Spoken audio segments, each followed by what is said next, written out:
Effective stress in soils.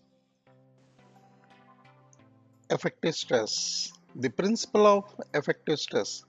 The importance of the forces transmitted through the soil skeleton from particle to particle was recognized in 1923 when Terjagi presented the principle of effective stresses, an intuitive relationship based on experimental data. The principle applies only to fully saturated soils and relates the following three stresses: the total stress, the total stress, and the pore water pressure, and the effective normal stress. The total stress is also a normal stress.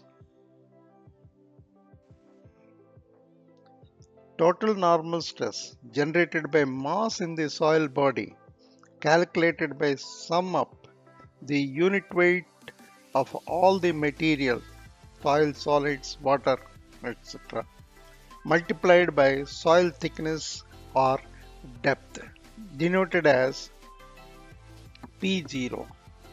The unit weight of soil is in natural condition and water influence is ignored. Sigma is equal to gamma work into Z. Z is the depth of the point. Example, there are three layers. First layer is 3 meter thickness and second layer is 4 meter thickness and third layer is 4 meters thickness. And first layer gamma T1 is equal to 17 kilonewtons per meter cube and gamma D1 is equal to 13 kilonewtons per meter cube. At A, sigma is given by sigma T into gamma T into 1 meter. Then sigma A is equal to 17 kilonewtons per meter square. And at B, it is gamma B is equal to gamma T into 3 meters. That is equal to 17 into 3, that is 51 kilonewtons per meter square. And at C, the gamma C, sigma C is equal to gamma T1 into 3 meters square, that is the thickness, and gamma T2 into 4 meters, that is equal to 123 kilonewtons per meter square. At D, that is 2 meters below the in the third layer, that is gamma T into 3 meters, gamma T2 into 4 meters, gamma T3 into 2 meters, total equal to 153 kilonewtons per meter square.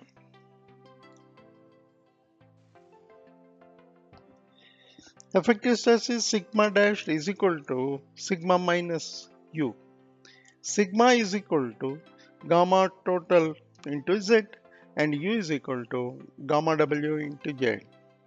Gamma dash is equal to gamma total minus gamma W into Z, that is gamma dash into Z, that is the effective stress.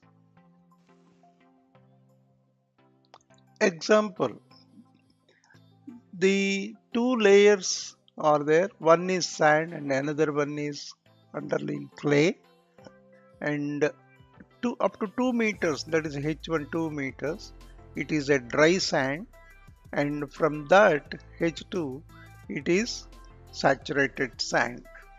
So the water table is demarcated and the clay is saturated and 4.5 meters thick and 19.8 kilonewtons per meter cube is the gamma T.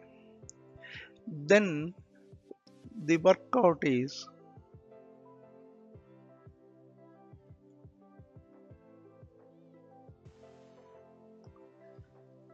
total stress is equal to sigma into gamma dry into H1, gamma total stress total into H2, gamma total 2 into H3, that is 13.1 into 2 18 into 2.5, 19.8 into 4.5, total is 160.3 kilonewtons per meter square is the total stress at the bottom of the clay layer.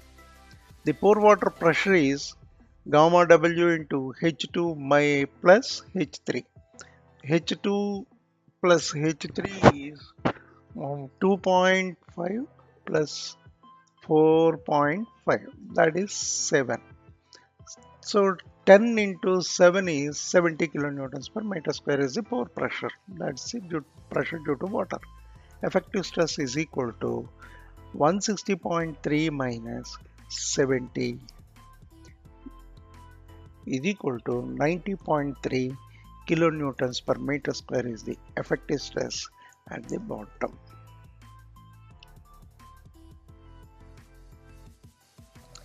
If you draw a diagram, then the total stress diagram, pore water pressure diagram, effective stress diagram, if you draw it, first one is 13.1 into 26.2, that is kilopascals, kilonewtons per meter square, like that.